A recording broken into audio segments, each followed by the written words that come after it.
Pemirsa, terima kasih Anda masih terus menyaksikan NTV Prime. Kita lanjutkan perbincangan. Saya ingin memberi kesempatan lagi ke Mas Nova tadi untuk melanjutkan terakhir tadi membahas seperti apa emosi publik terhadap perang ini. Dan catatannya adalah bagaimana kemudian emosi itu meningkat ketika ada 3 tentara kita yang menjadi korban di Lebanon. Betul. Jadi di awal sekali ketika pemerintah menyampaikan ingin melakukan upaya perdamaian, mendamaikan antara Israel, Amerika dengan Iran, publik cukup antusias mendengar hal itu. Publik masih bisa percaya Masih waktu bisa itu? percaya waktu itu. Publik cukup antusias karena kita ada di BOP.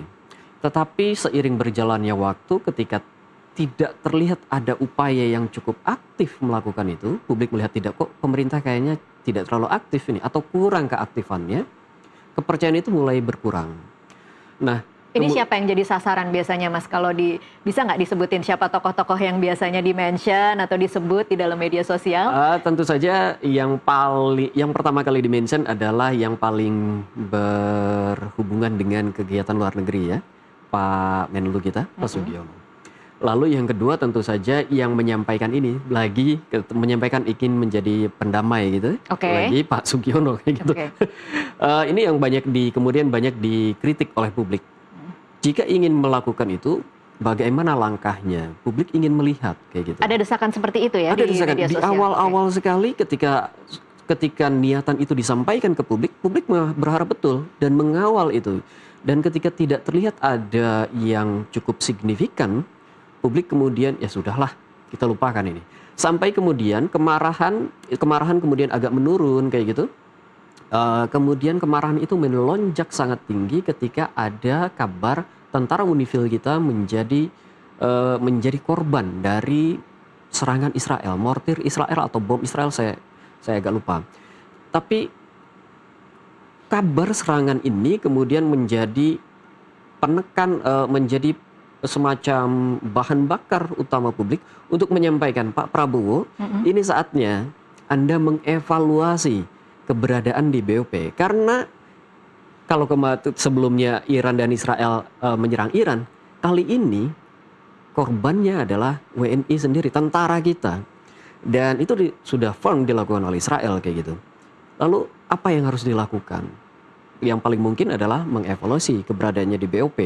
Nah, kemarahan itu kemudian muncul karena pemerintah sepertinya, koreksi jika saya salah Mbak, sepertinya belum menyampaikan suara yang cukup keras terhadap meninggalnya tentara kita di belum ada Lebanon. Statement yang cukup keras ya belum dari ada pemerintah. Statement yang cukup keras dari situ. Baik. Nah, itu yang membuat publik cukup marah dengan pemerintah Indonesia. Oke, baik.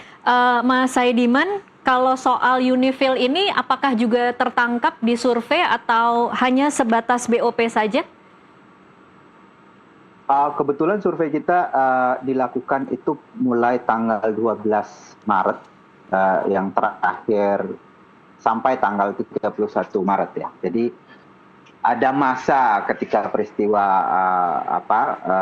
terbunuhnya 3 tentara kita itu terjadi, tapi itu sudah di akhir-akhir survei. Jadi dan kita juga tidak memasukkan pertanyaan soal itu ke dalam survei. Tapi saya menduga setelah peristiwa itu kalau kita survei sekarang saya kira akan lebih kuat penolakan publik terhadap serangan ini ya.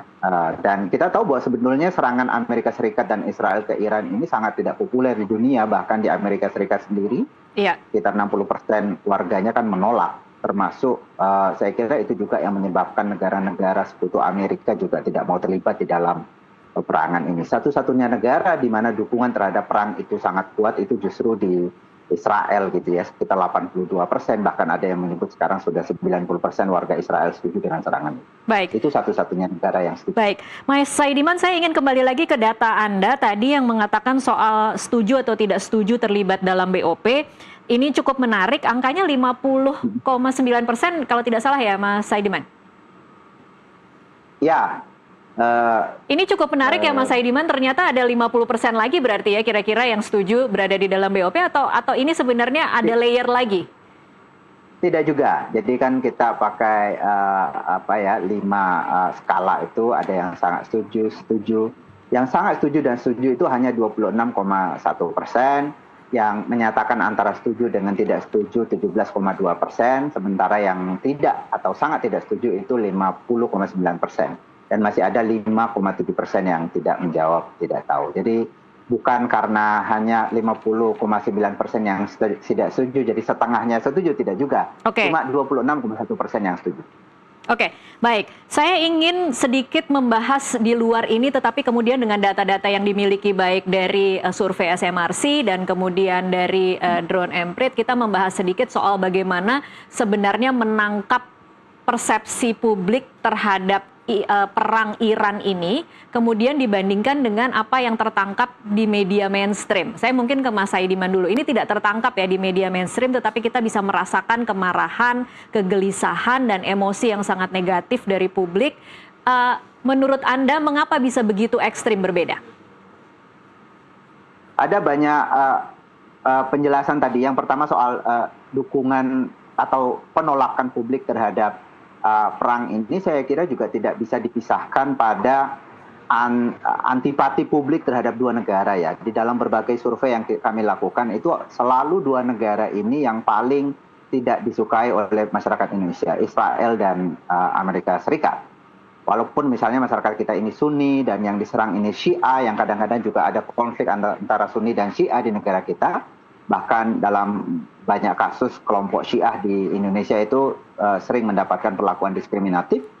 Tetapi dalam kasus ini mungkin karena kebencian terhadap Israel dan Amerika Serikat dan juga sikap politik masyarakat Indonesia yang lebih mendukung demokrasi, lebih terbuka, lebih menginginkan harmoni, inilah situasi-situasi yang kemudian menyebabkan masyarakat kita tidak mendukung atau tidak memberi legitimasi terhadap serangan ini. Dan kalau pertanyaannya kenapa ini agak berbeda dengan media mainstream, menurut saya justru tidak terlalu berbeda. Kita tahu bahwa media mainstream kita saya kira relatif juga menolak perang.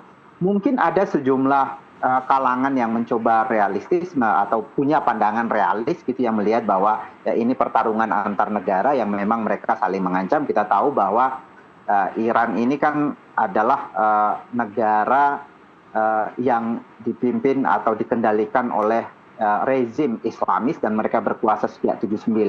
Sebelum itu Iran adalah sahabat Israel dan hari pertama ketika Iran berevolusi dan mengambil alih kekuasaan dari Shah Pahlavi itu mereka kemudian menyuarakan sentimen yang sangat keras anti terhadap Israel dan Amerika Serikat. Jadi negara ini bagi orang-orang yang realis ya memang agak mengancam gitu ya, dan retorikanya memang cukup mengancam gitu ya. Mereka mengatakan death to America and Israel bahkan dalam berbagai macam forum gitu. Jadi untuk orang-orang realis mungkin akan punya pandangan ya kalau Israel kemudian melakukan perlawanan dengan cara menyerang duluan ya ini bisa masuk akal kira-kira, walaupun mereka juga tidak setuju perang.